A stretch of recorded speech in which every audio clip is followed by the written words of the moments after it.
Good morning 18 সমাগত পোহৰ উৎসৱ দীপাৱলী আৰু কালী পূজা ৰাজ্যৰ জুৰি দীপান্বিতা আৰু কালী পূজা উদযাপনৰ প্ৰস্তুতি চলিছে ঢেকিয়াজুলিৰ ঠেলামৰা কালীবাৰী মন্দিৰতো প্ৰস্তুতি চলিছে কালী পূজাৰ অতি পুৰণি এই কালী মন্দিৰত প্ৰতি বছৰৰ দৰে এইবাৰো কালী পূজা উদযাপনৰ প্ৰস্তুতি আৰম্ভ হৈছে কোভিড প্ৰটকলৰ বাবে কোনো ধৰণৰ জাকজমকতা নকৰি কেৱল আধ্যাত্মিকতাৰে ইয়াত কালী পূজা অনুষ্ঠিত হ'ব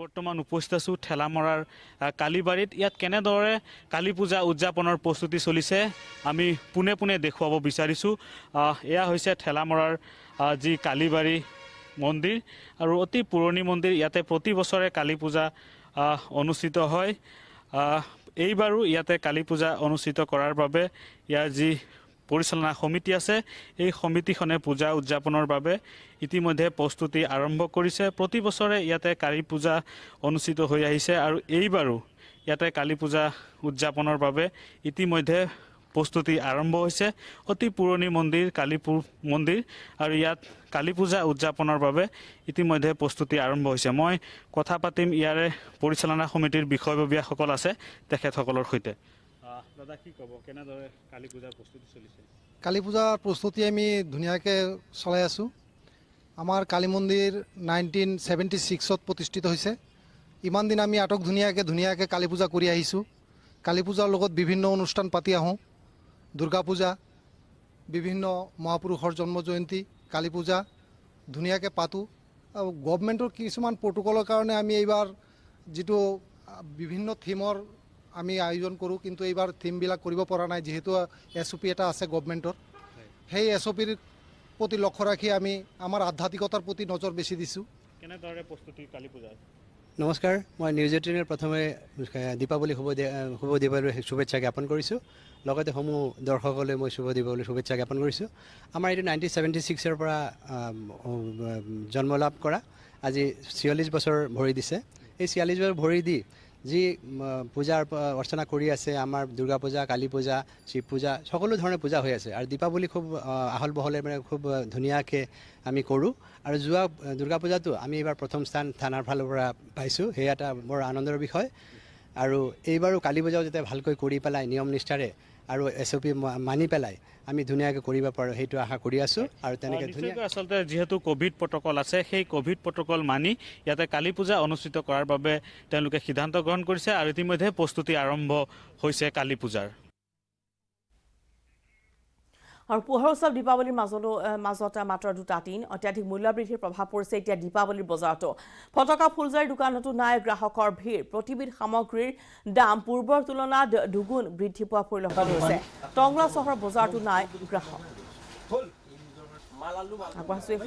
ৰিপুঞ্জয় নাথৰ এক ৰিপৰ্ট পোহৰৰ উৎসৱ দীপাৱলীলৈ মাজত মাথো কেইটামান দিন বাকী আছে আৰু সেই সময়তে যি সামগ্ৰীৰ অত্যাধিক মূল্যই জুৰুলা কৰিছে যিসকল ফুলঝাৰিৰ পৰা আৰম্ভ কৰি আতচবাজি যি কৰা বিক্ৰেতাসকল আৰু সেই বিক্ৰেতাসকলৰ দোকান এখনতো মই যাবলৈ চেষ্টা কৰিছোঁ এইখন হৈছে টংলাৰ এখন বিপণী আৰু এই বিপণীখনত তেওঁলোকে ফুলঝাৰি কলগছৰ পৰা আৰম্ভ কৰি চকৰি তেওঁলোকে আনিছে যিহেতু বহু নিষেধাজ্ঞা আছে যিহেতু বোম ফটকাকে আৰম্ভ কৰি যিবিলাক ফটকা যিবিলাক ফুটাব নোৱাৰে সেই নিষেধাজ্ঞা আছে নিষেধাজ্ঞা থকাৰ পিছত তেওঁলোকে কিন্তু চকৰি বা কলগছ এনেকুৱা বিভিন্ন সামগ্ৰী তেওঁলোকে ক্ৰয় কৰি আনিছে কিন্তু তেওঁলোকৰ বেচা বিক্ৰী কেনেকুৱা হৈছে তাৰে মনৰ বতৰা ল'বলৈ আহিছোঁ তেওঁলোকৰ পৰা পোনে পোনে মই জানিব বিচাৰিম যে আচলতে সামগ্ৰীসমূহৰ যিটো অত্যাধিক মূল্য হৈছে সকলো সামগ্ৰী অত্যাৱশ্যকীয় সামগ্ৰীৰ পৰা আৰম্ভ কৰি সকলো সামগ্ৰীৰ দাম বৃদ্ধি হৈছে সেই পৰিপ্ৰেক্ষিতত তেওঁলোকৰ আচলতে কেনেকুৱা বিক্ৰী হৈছে বা তেওঁলোকে যিটো সামগ্ৰী ক্ৰয় কৰিছে কলগছ ক্ৰয় কৰিছে ফুলঝাৰি ক্ৰয় কৰিছে বা যি সাপ বিভিন্ন দেৱালীৰ দিনা যিবিলাক বস্তু ফুটাই সেইবিলাকৰ যি আনিছে বিক্ৰী কেনেকুৱা হৈছে মই পোনে পোনে জানিবলৈ চেষ্টা কৰিম কেনেকুৱা হৈছে যিহেতু আপুনি বহুত নিষেধাজ্ঞাৰ মাজতে কলগছৰ পৰা আৰম্ভ কৰি চকৰি আনিছে যেহেতু দেৱালীটো আমি পাতিব লাগিব যেহেতু আমাৰ স্বাভিমান কেনেকুৱা বিক্ৰী হৈছে বিক্ৰী নাই দাদা আৰু চাইয়ে আছে কাষ্টমাৰ এটাও নাই কিয় বিক্ৰী নাই বুলি ভাবে আপুনি কিয় বিক্ৰী নাই মানে কি এতিয়াও লগা নাই মানুহৰ হাতত পইচা থাকিব লাগিবতো পইচা থাকিলেহে মানুহে কিনিব আহিব পইচা নাথাকিলে ক'ৰ পৰা কিনিব আহিব পইচা নাই মানুহৰ হাতত ক'ত পইচা আছে পইচা থাকিলেহে কিনিব আহিব এই অন্য বছৰ এই দিনটোত আপোনাৰ কেনেকুৱা বিক্ৰী হয় ভালেই হয় অলপ চলপ বিক্ৰী হয় ৰিটেইলাৰ থাকে কাষ্টমাৰ আহি থাকে আমাৰ তাত এইটো বছৰতো কাষ্টমাৰে নাই, বহি আছোঁ, উপায় নাই, আমাৰতো ব্যৱসায় কৰিবই লাগিব। আপুনিতো যিহেতু নিষেধাজ্ঞা বা এইবিলাক দিয়াৰ আগতেই আপুনি বস্তুবিলাক ক্ৰয় কৰিছিলে, এতিয়া যদি বিক্ৰী নহয় আপুনি কি কৰিব এই সামগ্ৰী? উপায়তো নাই, এতিয়া বিক্ৰী নহ'লে কি কৰিম, বান্ধি ৰাখি দিব লাগিব, ইয়াৰ বাহিৰততো আমাৰ একো উপায় নাই। আচলতে সামগ্ৰীৰ অত্যাধিক মূল্যই জুৰুলা কৰিছে। মই ওচৰতে এখন মিঠাতেলৰ যি এটা ফেক্টৰী আছে তেওঁৰ ওচৰত মই যাবলৈ চেষ্টা কৰিম। আচলতে এই অত্যাধিক মূল্যৰ বাবে আচলতে তেওঁলোকে যি সামগ্ৰীসমূহ যি দামত বিক্ৰী কৰিব লাগিছিল অন্য বছৰতকৈ এইবাৰ বেছি দামত বিক্ৰী কৰিব লগা হৈছে।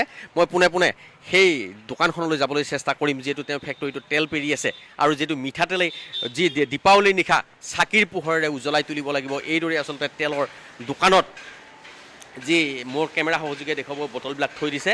গতিকে মই এইদৰে আচলতে এয়ে হৈছে যিটো পোহৰ উৎসৱ দীপাৱলী বুলি ক'লে মিঠাতেলেই প্ৰয়োজন, সকলো ঘৰতে চাকি বন্তি জ্বলাব, সকলোৱে আচলতে চাকিৰে পোহৰাই তুলিব। তাৰপিছত কিন্তু এই যি বিক্ৰী কেনেকুৱা হৈছে মই জানিবলৈ চেষ্টা কৰিম। আপোনালোকৰ যি মিঠাতেলৰ দাম কিমান কৰিছে এইবাৰ? 150 টাকা কৰে, 150 টাকা না, লোকাল চালানি। এনে বেচা বিক্ৰী কেনেকুৱা হৈছে? যিহেতু বস্তুৰ দাম বহুত হৈছে, বেচা বিক্ৰী কেনেকুৱা হৈছে? বিক্ৰিটো কম হয়েছে। কমি আছে। লিটাৰ কিমান বুলি ক'লে লোকেল তেল? লোকেল নাই, এনে কিমান দাম? নাই, এনে তেলটো কিমানকৈ বিক্ৰী কৰি আছে? চালানি আছে 150 টাকা। অঁ, বিক্ৰী কিমানত কৰে? 150 টাকা। অঁ, লিটাৰ। দেৱালীৰ কাৰণে বিক্ৰী হৈছে নাই? নাই, বিক্ৰী নাই, নাই, একেবাৰে নাই। এইদৰে আচলতে এই ওদালগুৰি জিলাৰ টঙলা চহৰৰ এই যে মিঠাতেল পেৰা এইটো ফেক্টৰী আছিলে, যিহেতু সামগ্ৰীৰ অত্যাধিক মূল্য আৰু সেই অত্যাধিক মূল্যৰ বাবে আচলতে মানুহ বজাৰত অহা নাই। আৰু যিহেতু পোহৰ উৎসৱ দীপাৱলীৰ মাজত 2টা দিন থকাৰ পিছতো কিন্তু যি মানুহ হেতা ওপৰা লাগিব লাগিছিল তেনেকুৱা কোনো প্ৰভাৱ ইয়াতে পৰা পৰিলক্ষিত নহ'ল, আৰু যাৰ ফলত অত্যাধিক মূল্যই আচলতে সকলোকে জুৰুলা কৰা পৰিলক্ষিত হৈছে। বৰপেটা খবৰ। গুৱাহাটীত ক্ৰমাৎ বৃদ্ধি পাইছে কৰোনা আক্ৰান্তৰ সংখ্যা। বিগত এসপ্তাহ ধৰি দৈনিক শতাধিক লোক আক্ৰান্ত হৈ আছে। দেওবাৰেও কামৰূপ মহানগৰ 96 জনকৈ লোক আক্ৰান্ত হৈছে। ৰাজ্যখনত দেওবাৰে 212 জন কৰোনাত আক্ৰান্ত। কৰোনাত আক্ৰান্তৰ হাৰ বৰ্তমান হৈছে 1.41%। পুনৰ জনাইছো, গুৱাহাটীত ক্ৰমাৎ বৃদ্ধি পাইছে কৰোনা আক্ৰান্তৰ সংখ্যা। বিগত এসপ্তাহ ধৰি দৈনিক শতাধিক লোক হৈছে আক্ৰান্ত। দেওবাৰেও কামৰূপ মহানগৰ 96 জনকৈ লোক আক্ৰান্ত। ৰাজ্যখনত দেওবাৰে 212 জন আক্ৰান্ত কৰোনাত আক্ৰান্তৰ হাৰ 1.41%।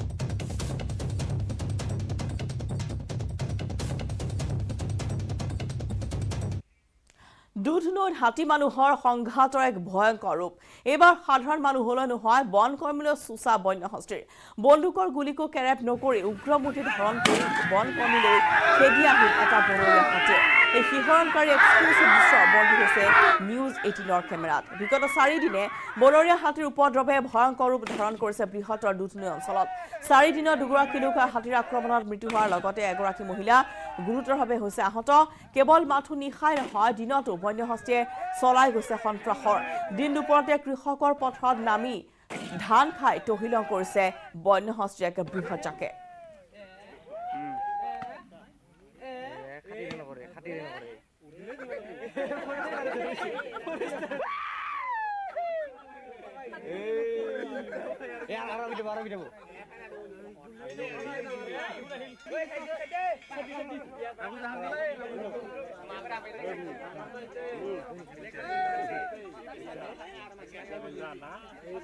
হাতী খেদিবলৈ যোৱা বন কৰ্মীলৈও এনেদৰে চোচা লোৱা দেখা গ'ল বন্যহস্তীয়ে। বন্দুকৰ গুলীকো কেৰেপ নকৰা বন্যহস্তী আমি দেখুৱাইছো দুধনৈত হাতী মানুহৰ সংঘাতৰ এক ভয়ংকৰ ৰূপ। দিনে নিশা এনেদৰে বন্যহস্তীয়ে চলাই গৈছে উপদ্ৰৱ, আৰু এনেদৰে কৃষকৰ পথাৰত নামি ধান খাই তহিলং কৰিছে বন্যহস্তীৰ এটা বৃহৎ জাকে। আৰু এই বন্যহস্তীৰ জাকটোক সেই স্থানৰ পৰা আঁতৰাই পঠোৱাবৰ বাবেও বনকৰ্মীয়ে কৰিছিল গুলীচালনা। সেই সময়ছোৱাতো কিন্তু বন্দুকৰ গুলীকো কেৰেপ নকৰিলে বন্যহস্তীয়ে, আৰু ওলোটাই বনকৰ্মীলৈ হেঁচু চলোৱা দেখা গ'ল বন্যহস্তীৰ এই জাকটোৱে। আপোনাৰ এটা পক্ষই সেইটো ফালৰ পৰা হৈ হাল্লা কৰে আৰু আন এটা পক্ষই ইটো ফালৰ পৰা কৰে। গতিকে চাৰিওদিশৰ পৰা যেতিয়া হাতীখিনিক খেদিবলৈ ৰাইজে হৈ হাল্লা কৰে, তেতিয়াই সিহঁতে আতংকিত হয়। তাৰপিছত আমি যিমান পাৰোঁ ৰাইজক জনসাধাৰণক বুজাবলৈ চেষ্টা কৰিছোঁ যে আপোনালোকে ছাইডটো মুকলি কৰি দিয়ক। বন্যপ্ৰাণী তেওঁলোকে খাদ্যৰ সন্ধানত ওলাই আহিছে যিহেতু, গতিকে তেওঁলোকক শান্ত মনে এটা ৰাস্তা খুলি দিয়ক। তাৰপিছত আমাৰ বনকৰ্মীসকলে DBBL গানেৰে কেইজাইমান গুলি ফুটিয়াই তাৰপিছত তেওঁলোকে ওচৰত থকা এখন ৰবৰ বাগানলৈ আশ্ৰয়ৰ বাবে ৰাওনা হয়। বৰ্তমান তেওঁলোক খেতি পথাৰত নাই আৰু হাতীখিনি কোন দিশৰ পৰা আহিছে সঠিক ক'ব পৰা হোৱা নাই। আমি অন্য কোনটো দিশত গৈছে তালৈকে আমি এতিয়া ঢাপলি মেলিবলৈ প্ৰয়াস কৰিম। আমি 10 জাই গুলি মাৰিলোঁ, বন্দুকৰ গুলি 10 জাই মাৰিলোঁ। মাৰাৰ পিছত হাতীকেইটা বহুত কষ্ট কৰি এইফালে ৰাবাৰ বাগানত আমি সোমাই দিলোঁ। মাৰাৰ হাতী 17টামান আছে, পোৱালি আছে। খেদিছিলে দুবাৰো আক্ৰমণ কৰিছে, কিন্তু আমি অলপ ছেফ ছাইড লৈছোঁ। আৰু অসমবাসীৰ বাবে এটা সুখবৰ, অচিৰে ৰাজ্যবাসীয়ে লাভ কৰিব কেইবাখনো অত্যাধুনিক জাহাজ। ইতিমধ্যে ধাৰাপুৰৰ পৰাই ব্ৰহ্মপুত্ৰৰ বুকুত বিশেষ পদ্ধতিৰে নামিছে জাহাজ। অসমবাসীৰ বাবে এটা সুখবৰ, অতি শীঘ্ৰে ৰাজ্যবাসীয়ে লাভ কৰিব অত্যাধুনিক কেইবাখনো জাহাজ। মহানগৰীৰ ধাৰাপুৰৰ পৰাই ব্ৰহ্মপুত্ৰৰ বুকুত বিশেষ পদ্ধতিৰে নামিল জাহাজ। পোন প্ৰথমবাৰৰ বাবে উত্তৰ পূবত এক বিশেষ পদ্ধতিৰে ব্ৰহ্মপুত্ৰৰ বুকুত নমোৱা হ'ল জাহাজ।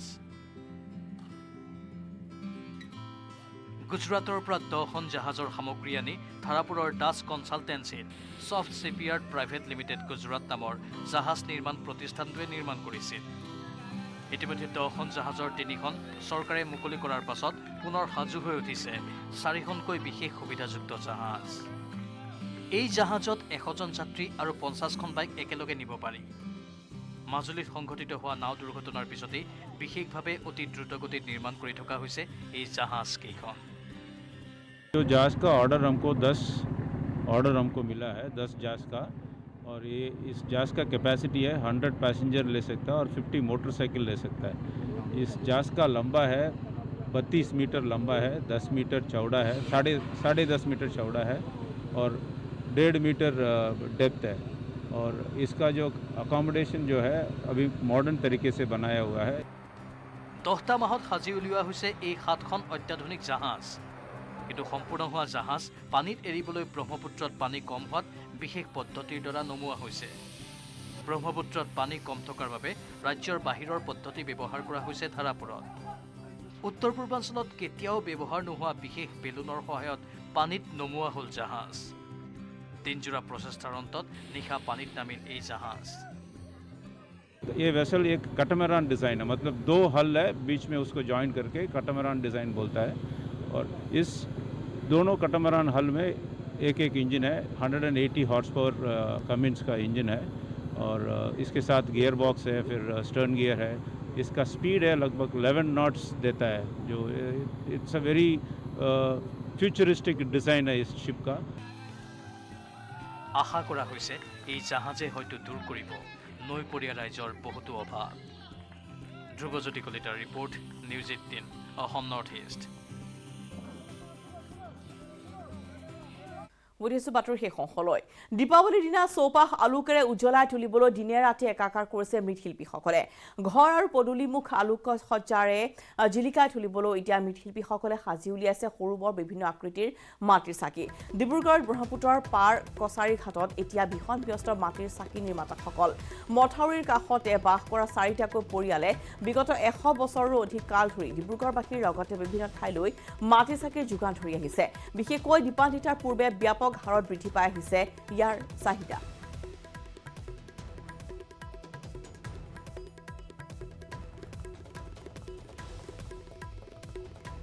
আগবঢ়াইছো এখনৰ পৰা ৰিখেশ্বৰ বৰুৱাৰ ৰিপৰ্ট। উৎসৱ দীপাৱলী উপলক্ষে সমগ্ৰ ৰাজ্যৰ লগতে ডিব্ৰুগড়তো ব্যস্ততা মাটিৰ চাকি নিৰ্মাতাসকলৰ। আৰু মই বৰ্তমান উপস্থিত আছোঁ ডিব্ৰুগড়ৰ ব্ৰহ্মপুত্ৰ নদীৰ পাৰৰ কছাৰী ঘাটত। আৰু কছাৰী ঘাটত দেখা গৈছে মাটিৰ চাকি নিৰ্মাতা কুমাৰসকলে এনেধৰণে মাটিৰ চাকি নিৰ্মাণ কৰাৰ লগতে মাটিৰ চাকি বিক্ৰী কৰাত ব্যস্ত হৈ থকা পৰিলক্ষিত হৈছে। একাংশ গ্ৰাহক আহিছে মাটিৰ চাকি ক্ৰয় কৰিবলৈ। এক সুন্দৰ দৃশ্য বুলি ক'ব লাগিব যে সুন্দৰভাৱে মাটিৰ চাকিসমূহ সজাই পৰাই তোলা পৰিলক্ষিত হৈছে। আৰু ব্ৰহ্মপুত্ৰ পাৰৰ এই কছাৰী ঘাটত এই মাটিৰ চাকি নিৰ্মাতাসকলে প্ৰায় 100 বছৰৰ পৰাই এনেধৰণে মাটিৰ চাকি নিৰ্মাণ কৰি বিক্ৰী কৰি আহিছে। অতি পুৰণি ডিব্ৰুগড় অঞ্চলৰ এই অঞ্চলত মাটিৰ চাকি নিৰ্মাতাসকলে এনেধৰণে কাম কৰি আহিছে। মোৰ ওচৰতে আছে এগৰাকী আইতা, আপোনাৰ ওচৰলৈ আহিছোঁ। কিমান দিনৰ পৰা আপোনালোকে এনে মাটিৰ চাকি নিৰ্মাণ কৰে? 80 বছৰ হৈ গ'ল। 80 বছৰ কিমান বনাইছে? বনাইছোঁ, ইমান ভালকৈ বিক্ৰী হোৱা নাই। কেলেকে তেলৰ দাম বাঢ়িছে। কোনো 100 ল'ব লাগে 50টা লৈ গৈছে, কাৰোবাক 50টা লাগে 25টা লৈ গৈছে। এনেকুৱা হৈ আছে। এই মাটিৰ দাম কেনেকুৱা এবাৰ চাকিবোৰৰ?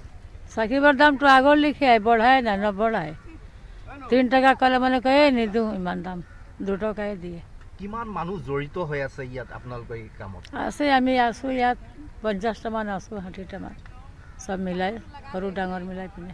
পূৰ্বৰ পৰাই আপোনালোক এইটো কামতে জড়িত? অঁ, চাহ শ্বশুৰ মাই বাবু চব খতম হৈ গ'ল, এতিয়া আমি আছোঁ। কিমান দিনৰ পৰা আপুনি দেখাত কিমান দিনৰ পৰা ইয়াত আচলতে মাটিৰ চাকি নিৰ্মাণ কৰি আহিছে আৰু এইবাৰ বজাৰ কেনেকুৱা ইয়াত? আমিতো এই জন্মৰ পৰাই দেউতাহঁতৰ লগত আগতে আহোঁ চাকি ল'বলৈ, মানে দেউতাহঁতৰ টাইমৰ পৰাই আমি বজাৰখন দেখি আছোঁ। দেউতাহঁতে কয় যে আমাৰ দেউতাহঁতৰ দেউতা মানে ককাহঁতেও ইয়াৰ পৰা চাকি লৈ যায়। কিন্তু এইবাৰ মই বজাৰ কৰিব আহিছোঁ, দেখিছোঁ মানে তেলৰ দাম যিটো বাঢ়িছে, সেই হিচাপে মই যদি আগতে 100টা চাকি লৈ গৈছিলোঁ, এতিয়া 50খনহে লৈ যাওঁ, তেলৰ দাম ইমান বৃদ্ধি হোৱাৰ কাৰণে। সেইটো কাৰণে এবাৰ চাকিৰ তুলনাত মানে টুনি লাইটটোৱে বেছি আমি ইম্পৰ্টেণ্ট দিছোঁ। আৰু ব্ৰিটিছৰ দিনৰে নেকি এই যিসকল পৰিয়ালকেইটাই? অঁ, আমাৰ ককা দেউতাহঁতে কোৱা মতে এইটো 100 বছৰ ধৰি চলি আছে এইটো বজাৰতে। হয়, ধন্যবাদ জনাইছোঁ। এনেদৰে দেখা গৈছে কছাৰী ঘাটত সীমাহীন ব্যস্ততা মাটিৰ চাকি নিৰ্মাতাসকলৰ মাজত, আৰু দেখা গৈছে আটাইতকৈ পুৰণি মাটিৰ চাকি নিৰ্মাণ কৰা অঞ্চল হিচাপে খ্যাত এই কছাৰী ঘাটত এতিয়া ব্যস্ততাৰ অন্ত নাই, আৰু এনেধৰণেই ৰাজ্যৰ বিভিন্ন প্ৰান্তৰ লগতে এই স্থানতো কুমাৰসকল ব্যস্ত চাকি নিৰ্মাণ কৰা। ত্ৰিপুৰাত উপস্থিত দিল্লীৰ পৰা অহা জামিয়াত উলেমা হিন্দৰ প্ৰতিনিধি দল পানীসাগৰৰ ৰয়া বজাৰত ৰুবিত মছজিদ আৰু কেইবাখনো দোকান জ্বলাই দিয়াৰ সন্দৰ্ভত বুজ ল'বলৈ উপস্থিত হোৱা জামিয়াত উলেমা হিন্দৰ এই প্ৰতিনিধি দলটো লগতে এই সন্দৰ্ভত মুখ্যমন্ত্ৰী বিপ্লৱ কুমাৰ দেৱকো সাক্ষাৎ কৰিব। দলটোৱে ঘটনাৰ বুজ লৈ ৰুবিতক উচিত শাস্তি প্ৰদানৰ দাবী জনাব জামিয়াত উলেমা হিন্দে।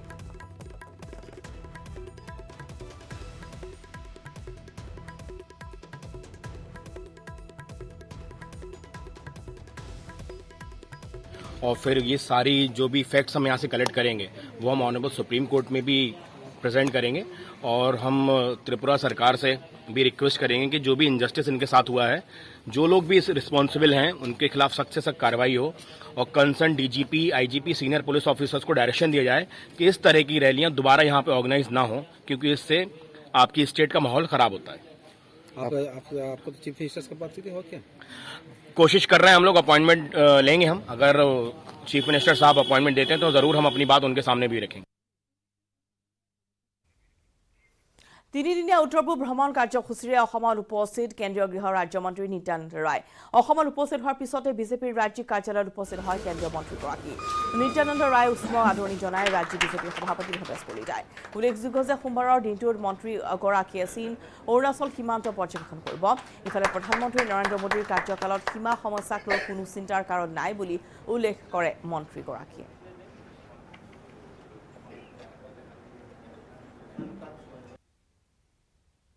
मैं गृह राज्य मंत्री हूं, तो अभी माननीय प्रधानमंत्री जी की प्राथमिकता में देश की सुरक्षा भी है, और देश की सुरक्षा में सीमा सुरक्षा एक महत्वपूर्ण विषय है। तो अभी उस पर भी हम यहाँ अपने अधिकारियों से वार्ता करेंगे, कुछ स्थानों को हम विजिट भी करेंगे, और यहाँ इंफ्रास्ट्रक्चर हमारे बॉर्डर के एरिया में बढ़े हो, इसके लिए जो प्रधानमंत्री जी का निर्देश है, उनकी प्रेरणा में माननीय गृह मंत्री जी के सानिध्य में जो यह काम हो रहा है। और यार समय से गुड मॉर्निंग 18 प्राइट विदाय लोৱাৰ नमस्कार। व्यवहार करूँ आटाइतকৈ সবল আৰু সতেজ cement Surya cement. Surya cement অটুট ঘৰ অটুট অসম।